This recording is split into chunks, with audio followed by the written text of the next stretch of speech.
क्या United states of America के president Donald Trump एक रशियन स्पाई है?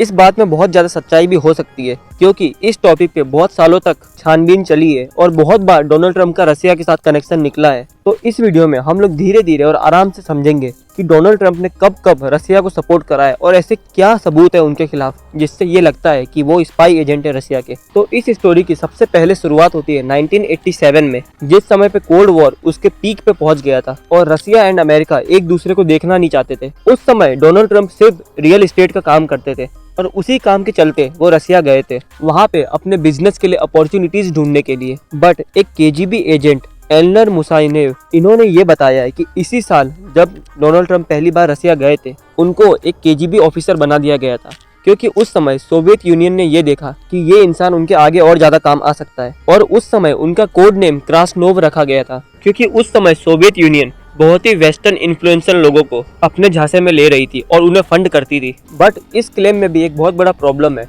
जिस आदमी ने डोनाल्ड ट्रंप के बारे में ऐसा बोला है, उसने खुद 1986 में केजीबी छोड़ दिया था। तो बात ये आ जाती है, जिस आदमी ने खुद ही केजीबी छोड़ दिया था, उसको 1987 में केजीबी के अंदर की बात कैसे मालूम चली? क्योंकि केजीबी रशिया की इंटेलिजेंस एजेंसी है और वह ऐसे ही अपनी इन्फॉर्मेशन किसी को नहीं देगी। इसके बाद बात आती है 2016 में जो इलेक्शन हुए थे अमेरिका में, उसमें बहुत बड़ा हाथ था रशिया का और इसके ऊपर बहुत ज्यादा सबूत भी है और इस टॉपिक पे मैंने एक पूरा वीडियो बना रखा है, आप चाहे तो देख सकते हो। इसके बाद एक इंसान की एंट्री होती है जिसका नाम होता है म्यूलर। रॉबर्ट म्यूलर को इसलिए बुलाया गया था ताकि ये पता चल पाए कि ट्रंप के कैंपेन में रशिया का हाथ था या नहीं।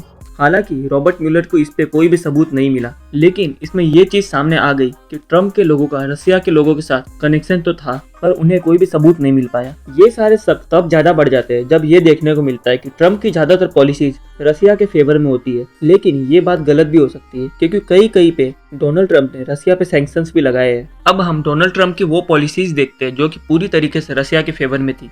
सबसे पहली बात आती है कि डोनाल्ड ट्रंप ने नाटो अलायंस को तोड़ने की कोशिश करी थी और उनका ये भी कहना है कि यूरोप की सिक्योरिटी के लिए वो लोग पैसे क्यों दे। हालांकि ये बात अलग है कि नाटो को अमेरिका नहीं बनाया था रशिया को काउंटर करने के लिए और रशिया ने यूएसएसआर को काउंटर करने के लिए। और ये जो 3-4 साल से यूक्रेन पीट रहा है वो भी पूरी तरीके से नाटो की वजह से। इसके अलावा भी ट्रंप की पार्टी ने बहुत ही ऐसे मूवमेंट्स को सपोर्ट करा है जो कि एंटी ईयू है, जैसे कि ब्रेक्सिट। इसके अलावा रशिया ने जो यूक्रेन का रीजन ले लिया था क्रीमिया, डोनाल्ड ट्रंप उसको रशिया का पार्ट मानते हैं, जबकि वहीं पे बाकी यूरोपियन कंट्रीज नहीं मानती। और जब क्रीमिया में इन्वेजन हुआ था तब रशिया को G7 में से निकाल दिया गया था, तब ये G8 हुआ करता था। लेकिन डोनाल्ड ट्रंप फिर से रशिया को G7 में लाने की कोशिश कर रहे हैं और यदि अभी भी ट्रंप के पावर में आने के बाद देखा जाए तो डोनाल्ड ट्रंप यूक्रेन को एड नहीं दे रहे हैं और दे भी रहे तो उसमें बहुत ही ज्यादा डिले कर रहे हैं। और जब रशिया के ऊपर और सैंक्शंस लगाने के लिए डोनाल्ड ट्रंप को कहा गया तो भी उन्होंने मना कर दिया। इसके अलावा डोनाल्ड ट्रंप जगह जगह पे पुतिन की वाहवाही करते हैं और उनका ये मानना है कि पुतिन एक बहुत ही अच्छा लीडर है, हालांकि वो है भी।